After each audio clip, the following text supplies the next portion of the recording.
बिल्लाहि मिनश्शैतानिर्रजीम बिस्मिल्लाहिर्रहमानिर्रहीम। सैनशीन पर तशरीफ फरमा बुजुर्गान दीन,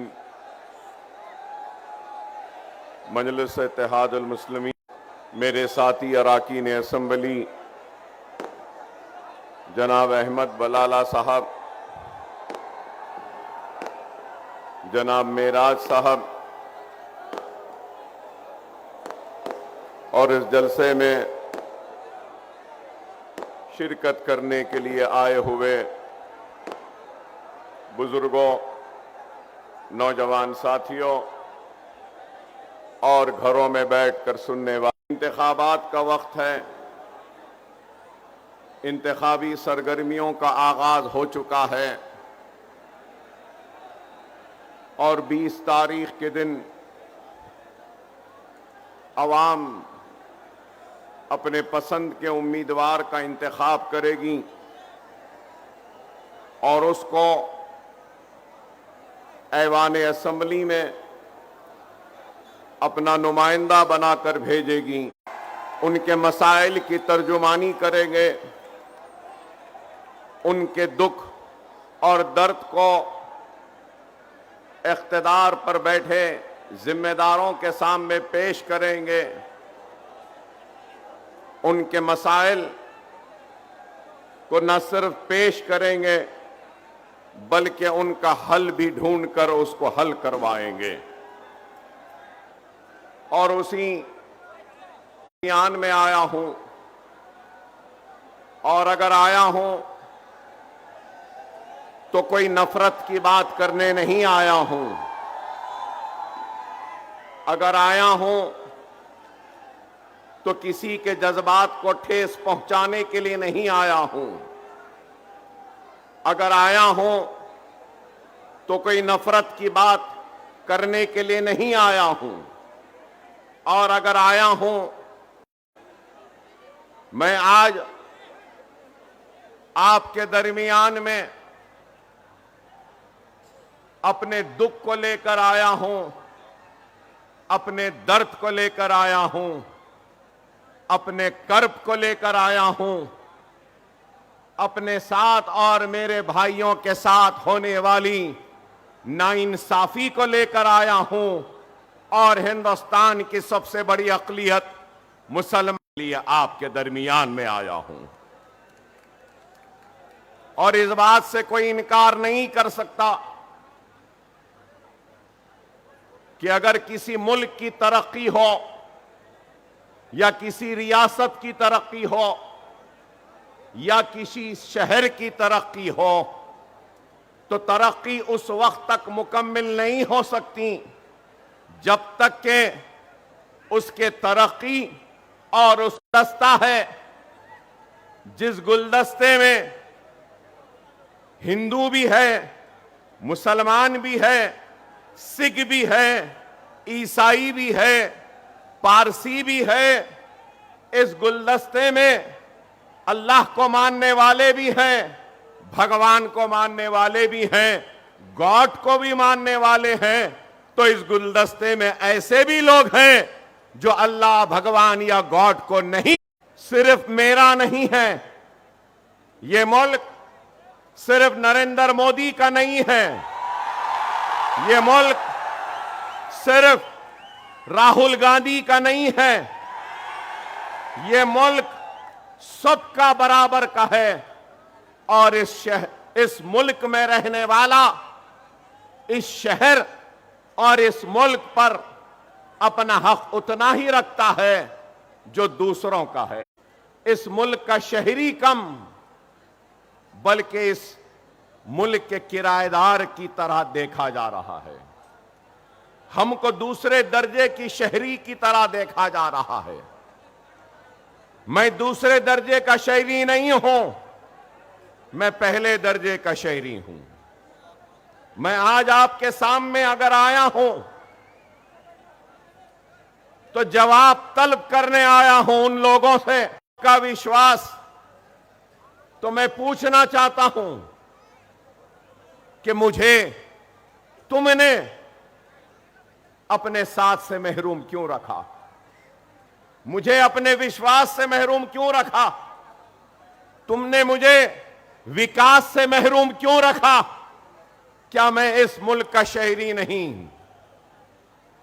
आज अगर हम आते हैं आवाम के दरमियान में, का गरीब शहरी, चाहे वो हिंदू हो, मुसलमान हो, सिख हो, ईसाई हो या किसी भी मजहब से ताल्लुक रखने वाला हो, वो क्या चाहता है? इत्मीनान की सांस, इत्मीनान की नींद, 3 वक्त की रोटी नहीं तो 2 वक्त की रोटी, अपने बच्चों को पढ़ाने के लिए स्कूल, खेलने के लिए मैदान चाहता है, खुशहाली चाहता है, तरक्की चाहता है। वही मैं भी चाहता हूं। मैं भी चाहता हूं कि मेरे घर महफूज रहे। मैं भी चाहता हूं कि मेरे बच्चों को पढ़ने के लिए स्कूल मिले। मैं भी चाहता हूं कि मेरे बच्चों को पढ़ने के लिए कॉलेजेस मिले। मैं भी चाहता हूं कि मेरे बच्चों को खेलने कूदने के लिए ग्राउंड्स मिले। मैं भी वही चाहता हूं कि जब डिग्रियां हासिल कर लूं तो मुझे नौकरियां दी जाएं। क्या ये चाहना कोई गुनाह है? क्या ये मुतालबा करना क्या गलत है? लेकिन आज जब हम इन मुतालबात को रखते हैं तो हमको इस मुल्क का दुश्मन कहा जाता है या फिर हमसे कहा जाता है भड़काऊ बात है। 2 वक्त की रोटी मांगना क्या भड़काना है? क्या पढ़ने के लिए स्कूल का मुतालबा करना क्या भड़काऊ है? क्या खेल कूद के लिए मैदानों का मुतालबा करना क्या भड़काऊ है? क्या बीमारी के वक्त इलाज के लिए दवाखानों का मुतालबा करना क्या भड़काऊ है? मैं आराम से अपने घर में, इस मुल्क के दस्तूर ने हर एक को इख्तियार दिया कि वो अपने मजहब पे कायम रह सकता है। हिंदू को इख्तियार है कि वो अपने मजहब पे कायम रहे, अपने भगवान की पूजा करे, मनादिर के घंटे बजाए। तो मुसलमान को भी इस मुल्क ने इजाजत दी है कि वो अपने मसाजिद से अज़ान की आवाज दे और नमाज पढ़े। तो इस इजाजत दी करने का हक व इख्तियार है। लेकिन आज ये मुल्क कहां जा रहा है? इस मुल्क का सबसे बड़ा मसला क्या है आज? सिर्फ मुसलमान का नहीं है। मुसलमान अगर बोलता है तो समझते हैं कि मुसलमान की बात कर रहा है।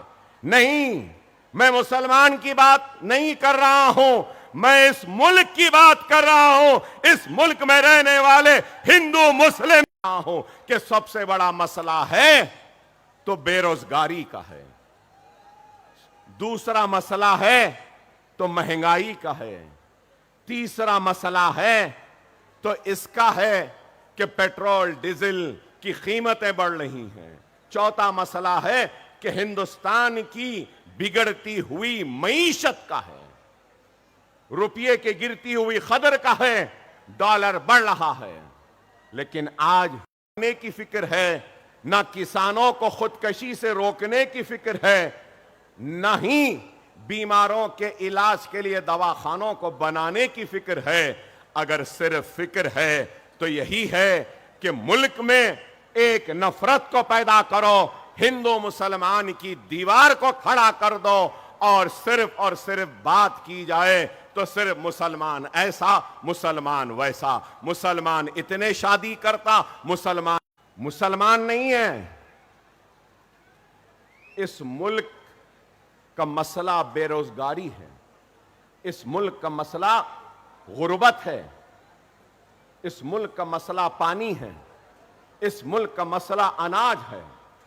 लेकिन आज सिर्फ बातें अगर होती हैं तो क्या आप बताइए। मैं पूछना चाहता हूं, जिन लोगों ने कहा था कि पाएंगे क्या हुआ? क्या करप्शन का खात्मा हुआ? क्या महंगाई कम हुई? क्या रोजी मिली या रोटी मिली? लेकिन इन सारे मसाइल से तवज्जो को हटा दिया और क्या? बस मुसलमान मुसलमान। अरे ये मुसलमान, मैं मुसलमान हूं, हां हूं, मुझे नाज है। मैं मुसलमान होने पर खाइफ भी नहीं हूं और मैं ये फख्र से कह सकता हूं कि मैं हिंदुस्तानी भी हूं और मुझे हिंदुस्तानी होने पर फख्र है।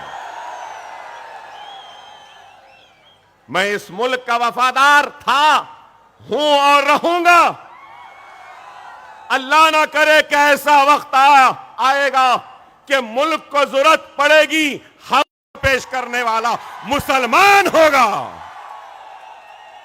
क्योंकि यह मुल्क हमारा है। हम इस मुल्क के शहरी हैं और दस्तूर ने हमको हक दिया है। लेकिन आज इस मुल्क को ये कहां ले जा रहे हैं, किधर ले जा रहे हैं, आप बताइए। पार्लियामेंट में कानून आते हैं तो कौन सा कानून? तलाक सलासा कानून आता है, उनका मसला मुसलमान है नहीं है। लेकिन फिर भी आज ये लोग सिर्फ हकीकी मसाइल पर से तवज्जो हटाने के लिए, अपनी नाकामी को छुपाने के लिए सहारा ले रहे हैं। तो सिर्फ और सिर्फ मजहब का और मुसलमानों को खाइफ कर कर, डरा कर, हिंदू भाइयों के दिलों में मुसलमानों के लिए नफरत को काबू में रखना होगा। अगर हम जज्बात में आ जाएंगे तो याद रखो, हम दुश्मन के जाल में फंस जाएंगे।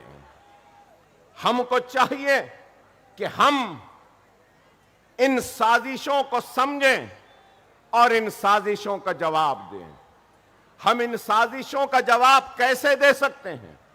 हम इन साजिशों का जवाब अपने इत्तेहाद के जरिए दे सकते। कहूंगा, हमारे ऊपर नाइंसाफियों का तो एक रिकॉर्ड है, हक तलफी का रिकॉर्ड है, जुल्म का रिकॉर्ड है। लेकिन मैं ये बात कहूंगा कि दुनिया जानती है कि मैं जोरदार तकरीर कर सकता हूं, शानदार तकरीर कर सकता हूं। आपको अल्फाज और अपने खिताबत के नारे तकबीर अल्लाहु अकबर की आवाज भी गुंजा सकता हूं, जज्बात में ला सकता हूं। लेकिन उसके बाद क्या होगा? मेरी आवाज और आपके जज्बात इन्हीं चार गलियों में या इस शहर में दम तोड़ देंगी। लेकिन यही जज्बात, यही बेबाकी और यही बयानी अगर ऐवान असेंबली में होगी या ऐवान पार्लियामेंट में होगी तो पार्लियामेंट में गूंजेगी तो सारे हिंदुस्तान को सुनाई देगी। नहीं सारे हिंदुस्तान बल्कि सारी दुनिया को सुनने पे मजबूर करेगी। इसलिए हमारी आवाज का ऐवानों में जाना जरूरी है, ऐवानों में पहुंचना जरूरी है। अगर हमारी आवाज ऐवान पार्लियामेंट या ऐवान असेंबली में नहीं होगी, असेंबली में गूंजेगी, तो हम अपने मसाइल को रख सकते हैं। यही है जमहूरियत का जश्न जो आज आप और हम मनाने के लिए है। तो बड़े ही सोच के साथ, समझदारी के साथ, दूरअंदेशी के साथ हमको अपने वोट का इस्तेमाल करना होगा। आज मुसलमान हैं, आज मुसलमान के पास दौलत है, कहीं पर पेट्रोल की दौलत है, तो कहीं पर सोने की दौलत है, तो कहीं पर गैस की दौलत है। याद रखो मेरे हिंदुस्तान के प्यारे हिंदुस्तानी मुसलमानों, तुम्हारे पास पेट्रोल और सोने वो गैस से बड़ी दौलत है और वो दौलत तुम्हारा वोट है, इसको समझो। अपने वोट की अहमियत को नहीं समझेंगे और जमहूरियत का हिस्सा नहीं बनेंगे, अपने वोट का इस्तेमाल नहीं करेंगे, तो फिर हम कैसे पूछ सकते हैं कि हमारे साथ नाइंसाफी हुई? हम कैसे पूछेंगे कि हमारी हक तलफी हुई? खुदारा इस बात को समझो, हालात बड़े नाजुक हैं। आज मैं मजलिस इत्तेहादुल मुस्लिमीन क्या है? मजलिस इत्तेहादुल मुस्लिमीन हैदराबाद, तेलंगाना व आंध्रा के मुसलमानों के दिलों को फतेह करने में कामयाब हुई। तो क्यों हुई? क्या सिर्फ जज्बाती तकारीर से हुई या सिर्फ नारों से हुई? नहीं मेरे भाई, 70 बरस की जहद मुसलसिल का नतीजा है। खुद गौर करो कि आज मैंने कहा आपसे कि एक गरीब क्या चाहता है, एक इंसान क्या चाहता है? स्कूल, ग्राउंड्स, खेलने के लिए कॉलेजेस। अरे आज अल्हम्दुलिल्लाह मजलिस इत्तेहादुल मुस्लिमीन का खुद का अपना मेडिकल कॉलेज है, मजलिस का खुद का अपना इंजीनियरिंग, मजलिस का खुद का अपना आर्किटेक्चरल कॉलेज है, मजलिस का खुद का अपना नर्सिंग कॉलेज है, मजलिस का खुद का अपना 1-2000 बिस्तर का दवाखाना है, मजलिस का खुद का अपना 1500 बिस्तर का दवाखाना है, मजलिस का खुद के अपने स्कूल्स हैं, मजलिस के खुद के अपने बैंक्स हैं। आप बताओ, ये काम कहना चाहता हूं कि हिंदुस्तान का वन ऑफ द बेस्ट नहीं तो कम से कम अच्छे कैंपसेस में अगर कोई है तो वो हमारा मजलिस का Deccan college of medical sciences का कैंपस है कि इतना है। और आपको ये भी बताता चलूं कि हमारे दवाखानों में जनरल वार्ड फ्री है, 6,000 रुपये में होता है। हमारे पास डायलिसिस 500 रुपये में होता है। हमारे पास सीटी स्कैन 500 रुपये में होता है। और मैं अपनी जात से लोग हैरत करेंगे कि हिंदुस्तान में कोई लीडर नहीं होगा। मैं खुद 10 स्कूल चलाता हूं जहां पर 25,000 बच्चों को मुफ्त 10th की फ्री कोचिंग, पीयूसी इंटरमीडिएट की फ्री कोचिंग, नीट की फ्री कोचिंग, नाटा की फ्री कोचिंग, लॉ सेट की फ्री कोचिंग, इंजीनियरिंग की फ्री कोचिंग। आपको सुन के हैरत होगी कि 40,000 बच्चों को मुफ्त तालीम का इंतजाम आज हैदराबाद में अकबरुद्दीन ओवैसी करवा रहा है। 2.5 लाख खवातीन को हमने वोकेशनल की ट्रेनिंग दी। अगरबत्ती बनाना, मोमबत्ती बनाना, टोकरे बनाना, स्पोकन इंग्लिश, कंप्यूटर के classes, mehndi designing, beauty classes, fashion technology. अरे आप बताओ, 2.5 लाख न सिर्फ ये बल्कि वो नौजवान और ओपन यूनिवर्सिटी के जरिए हम उसको ग्रेजुएट भी बनाते हैं और उसको मास्टर्स में लेकर जाते हैं। क्या ये काम नहीं? अरे ये काम है। आप बोलेंगे कि अकबर साहब आपने तो ये काम किया और फिर रियासत में कैसा काम? आज मैं मजलिस इत्तेहादुल मुस्लिमीन का फ्लोर लीडर हूं। आप 2004 में जब फ्लोर लीडर बना तो माइनॉरिटीज अक़लियतों का बजट जो था वो 26 करोड़ था। कितना? 26 करोड़। और आज मैं जिस रियासत से आया हूं वहां पे माइनॉरिटीज का बजट। आप बताओ, क्या ये कारनामा नहीं है? आप यहां नौजवान खड़े हैं, हमारी रियासत में कोई भी नौजवान डॉक्टर बनना चाहे, इंजीनियर बनना चाहे, लॉयर बनना चाहे, एमबीए मास्टर्स करना चाहे या एमसीए करना चाहे या जो फार्मेसी करना चाहे या आर्किटेक्चर करना चाहे, वो सिर्फ स्कॉलरशिप मिली। क्या आप जानते हैं, आपको सुनकर हैरत होगी, तेलंगाना में मुसलमानों की आबादी कितनी है? तेलंगाना में मुसलमानों की आबादी 50 लाख है। कितनी? 50 लाख। और महाराष्ट्र में मुसलमानों की आबादी कितनी है? 1,44 लाख। आपको सुन के हैरत होगी, 10 साल में, सिर्फ 10 साल में 28 लाख मुसलमान बच्चों की स्कॉलरशिप हुकूमत ने अदा की है। 28 लाख।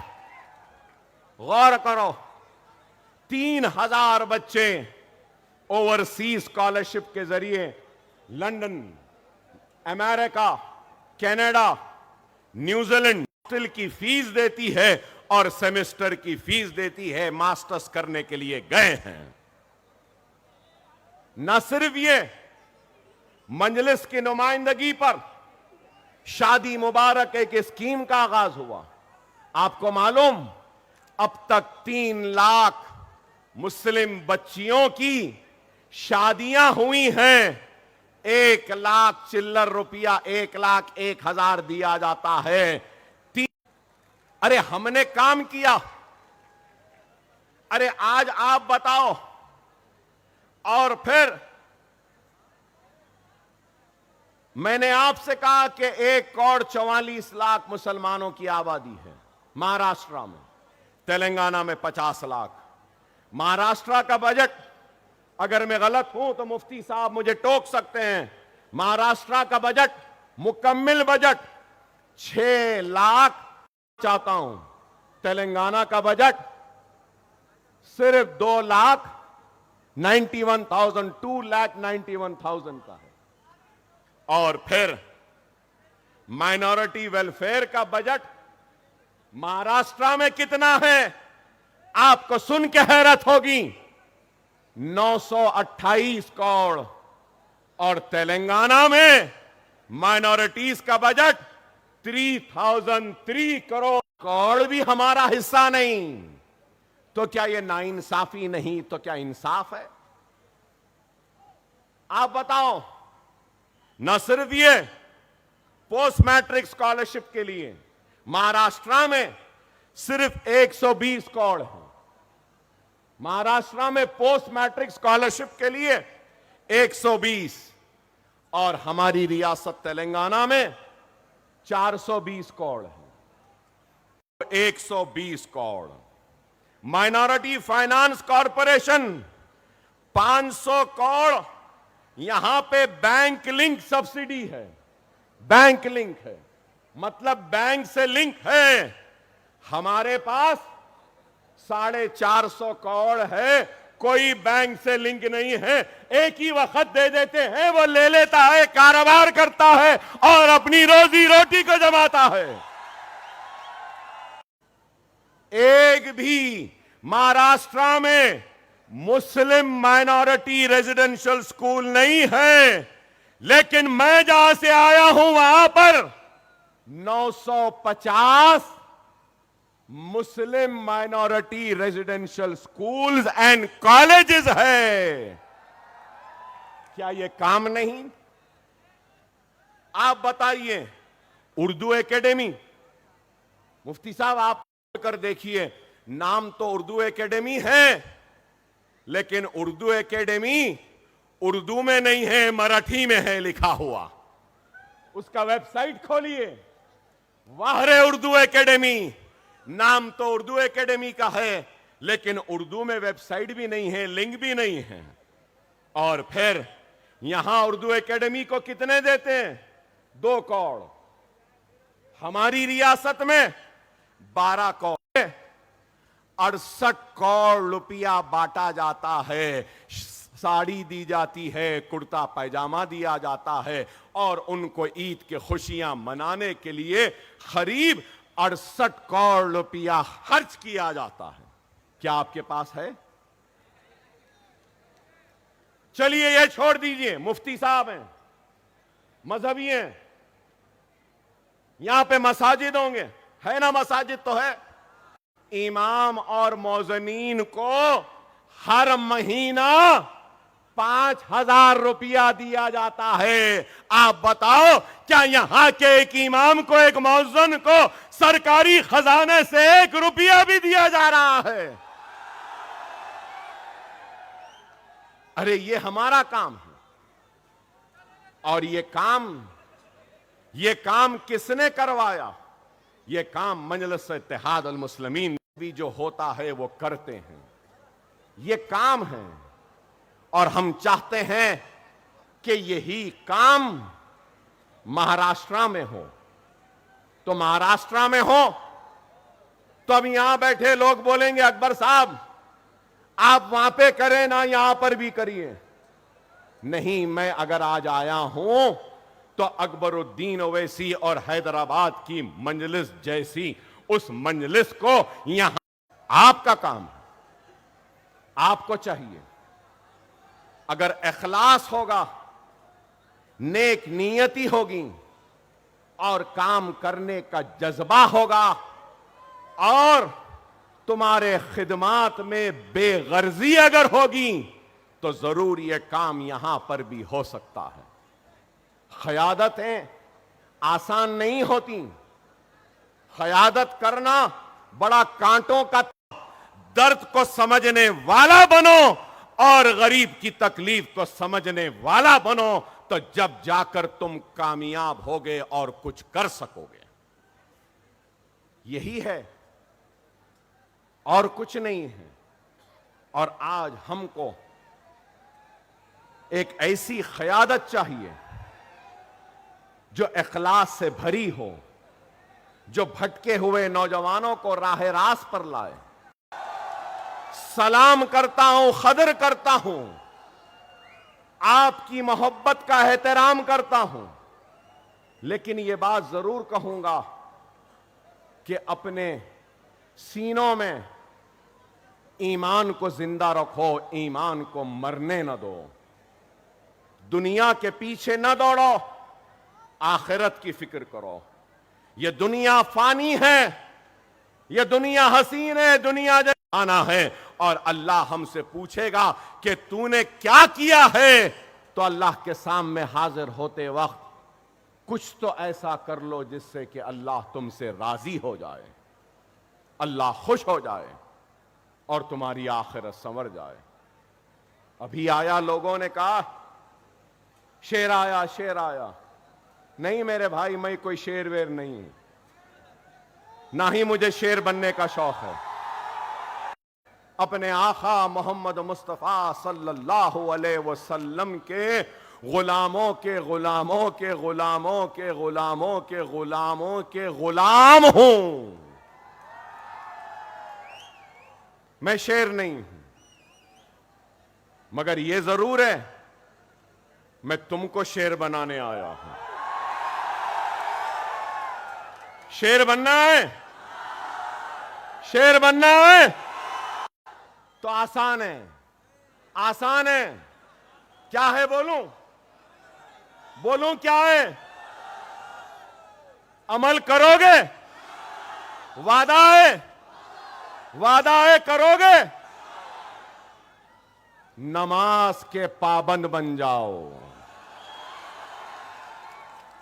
कुरान को पढ़ो, सुन्नत रसूलुल्लाह पे अमल करो, यतीमों के हुए अपने रूठे हुए अल्लाह को मना लो।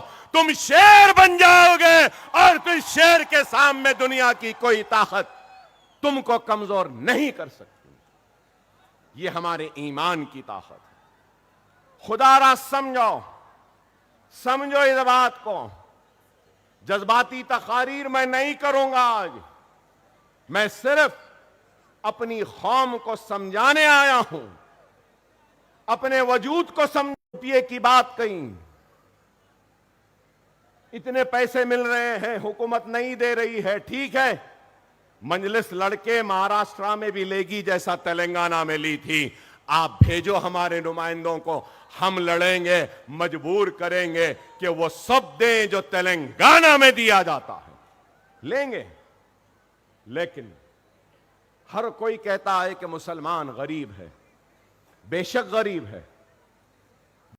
हमारे पास एक बहुत बड़ी दौलत है जो किसी के पास नहीं, और वो दौलत ईमान की दौलत है, वो ताकत कलमे की ताकत है, ला इलाहा इल्लल्लाह मुहम्मदुर रसूल अल्लाह। ये बहुत बड़ी ताकत है। कई उलमाओं ने अपनी किताबों में लिखा है कि अगर कोई कलमा पढ़ ले सदके दिल से, ये ताकत है तुम्हारे पास। अरे इस ताकत को समझो, अपने जिंदगियों में तब्दीली लाओ, अपने जिंदगियों में एक तब्दीली लाओ। खुदारा ये इलेक्शन तो आते रहेंगे, जाते रहेंगे, अपने जिंदगियों में इस्लाह लाओ, गुनाहों से परहेज करो, हराम से परहेज करो, नेकी को इख्तियार करो। नजर उठाना का सोचेगा भी नहीं। हम बेनमाजी हो गए, मसाजिदें वीरान हो गई और दुश्मन की नजरें पढ़ने लगी। खुदारा इन बातों को समझो। आज मुल्क के हालात क्या हैं मुझसे बेहतर आप जानते हैं। मुल्क कहां जा रहा है, किधर जा रहा है। सारी तवज्जो वक्फ बिल पर है, सब लोग उसी पे लगे हैं। मुसलमानों के औकाफ की जमीन इतनी, मुसलमानों की ऐसी, मुसलमानों की वैसी। अरे हमारे वक्फ की जमीन हमारी है, हमारे आबा व अजदाद, हमारे बड़ों ने, हमारे बुजुर्गों ने वक्फ किया है, एक मकसद के लिए वक्फ किया है। तो यतीमों के लिए, यसीरों, इनको फिक्र है तो वो जमीन छीनने की। आप बताइए, हमारे ईमान का एक हिस्सा है वक्फ, और आज वक्फ बिल जो आया है, उस वक्फ बिल में कहते हैं कि वक्फ बोर्ड में गैर मुस्लिम भी होगा। क्या हिंदू एंडोमेंट में क्या नॉन हिंदू होगा? किस तरीके से पूजा होनी चाहिए, क्या करना चाहिए, वैसा ही मुसलमान को मालूम कि मस्जिद में कैसा होना है, दरगाह में कैसा होना है। आप बताओ, यहां पे ठहरे और इस मजमे में मौजूद मेरे हिंदू भाइयों से भी मैं पूछूंगा, आपके मजहब के बारे में, या मीडिया में भी हिंदू भाई होंगे, उनसे कहूंगा आपके हिंदू मजहब के पूजा किस तरीके से हो, एक पुजारी बेहतर जानेगा या एक मुसलमान जानेगा? मगर आप देखो किस तरीके से आज हरासा व परेशान किया जा रहा है। क्या है, किधर है? आप को गौर और फिक्र करनी चाहिए। अब मैं आया, जैसे आते ही पुलिस कि आप शहर की पुरअमन फिजा को नहीं बिगाड़ेंगे। क्या अब तक मैंने कोई ऐसी बात कही जिससे कि शहर का अमन मुतासिर हो? ठीक है, दे दिए, ले लिया। ये कानून के मुहाफिजीन हैं, मैं कानून बनाने वाला हूं। तो कानून का एहतराम करना मेरी जिम्मेदारी। मैं ठहर कर सवाल तो कर सकता हूं ना। रसूलुल्लाह सल्लल्लाहु अलैहि वसल्लम की शान में एक शख्स ने मुसलसिल गुस्ताखी की, मुसलसिल हमारे दिलों को ठेस पहुंचाई, हमारे आका के का गुस्ताखियों का सिलसिला जारी रखा और उस शख्स पर आज तक को आया तो नोटिस मिल गई। क्या यह इंसाफ है? क्या यह इंसाफ है? अरे इंसाफ का तकाजा है कि हर वह शख्स जो मजहबी मुनाफरत फैलाता है और हिंदू मुसलमान के बीच में तफरीका डालता है, उनको बांटता है, उनको लड़ाता है, हुकूमत को और पुलिस को चाहिए कि ऐसे लोगों को गिरफ्तार। मैं एक बात कहना चाहता हूं और एक मुतालबा करना चाहता हूं। अगर मेरे मुतालबे को आप और आप सारे लोग कबूल करते हैं तो जोरदार नारा लगाना। मजलिस इत्तेहादुल मुस्लिमीन की तरफ से अकबरुद्दीन ओवैसी आज इस दिल में डाला जाए। क्या आप मंजूरी देते हैं? नारे तकबीर, नारे तकबीर, नारे तकबीर।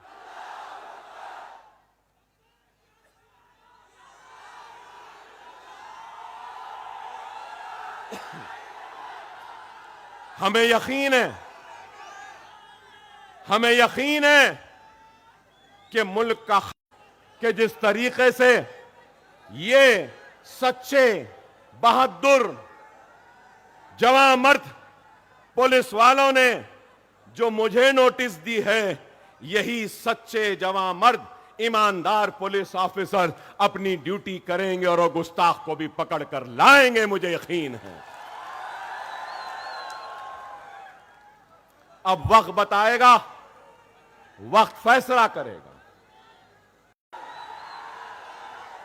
आप बताइए कि उत्तर प्रदेश के वजीर आला, उत्तर प्रदेश के चीफ मिनिस्टर ने एक बयान दिया और बयान में कहा बटोगे तो कटोगे। यहां मीडिया वाले बैठे हैं, मैं मीडिया वालों से एक छोटा सा मशवरा दूंगा आपको। बात की किसके कटने की बात की? मिस्टर योगी किससे मुखातिब हैं? बटोगे किससे कह रहे हैं? कटोगे किससे कह रहे हैं? जरा पूछो ना भाई। मैं ये समझता हूं कि अगर हिंदुस्तान में हिंदू मुस्लिम सिख ईसाई, तो वो दिन दूर नहीं कि हिंदुस्तान दुनिया का सुपर पावर बन जाएगा। सही है या गलत? पता नहीं ये योगी किसके बटने की बात कर रहे हैं, किसके कटने की बात कर रहे हैं। कटवाने की सियासत करने वाले, मॉब लिंचिंग, लव जिहाद के नाम पर काटने वाले ये बात कह रहे हैं। और यही लोग हैं जो मुल्क को कमजोर कर रहे हैं। आप बताइए, दाढ़ी है तो मारते हैं, सर पे टोपी है तो पीट देते हैं, चेहरे पे सुन्नत है तो ट्रेन में गोलियां मार दी गई, बीफ है कह दिए मार दिए। Mob lynching. अरे आप बताओ, घर वापसी के नाम पर अब वक्फ एक्ट है, तो आप गौर करो मेरे भाई, ये सब चीजें क्या हैं। मैं आज इस जलसे से न सिर्फ मुसलमानों से बल्कि मेरे हिंदू भाइयों से अपील करूंगा कि खुदा रहा ये मोदी योगी के बातों में ना जाओ, सियासत को थमा लो। आओ हम और तुम मिलकर इस मुल्क को आगे बढ़ाएंगे। लेकिन आज क्या हो रहा है बताइए। मैं आपसे यही अपील करने आया हूं कि खुदारा समझो हालात क्या हैं। राष्ट्र की सियासत को देखिए कि क्या है। मैं हमारे पुलिस ऑफिसर्स से रिक्वेस्ट करूंगा, प्लीज, डिस्टर्बेंस हो रहा है साहब, 10 मिनट है, मुझे बोलने दीजिए प्लीज प्लीज। और मैं पब्लिक से भी रिक्वेस्ट करूंगा कि जो जहां है वहां ठहर जाएं। देखो ये अपनी ड्यूटी कर रहे हैं, ठहर जाओ। 10 मिनट है, मैं खत्म कर दूंगा अपनी तकरीर।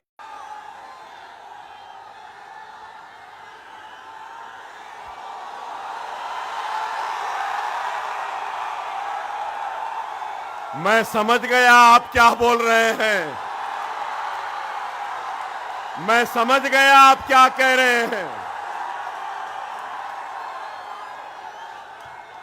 इंशाअल्लाह फिर आऊंगा और फिर उस पर भी बात करूंगा। 5 बरस पहले बीजेपी थी, शिवसेना थे, दोनों मिलकर इलेक्शन लड़े।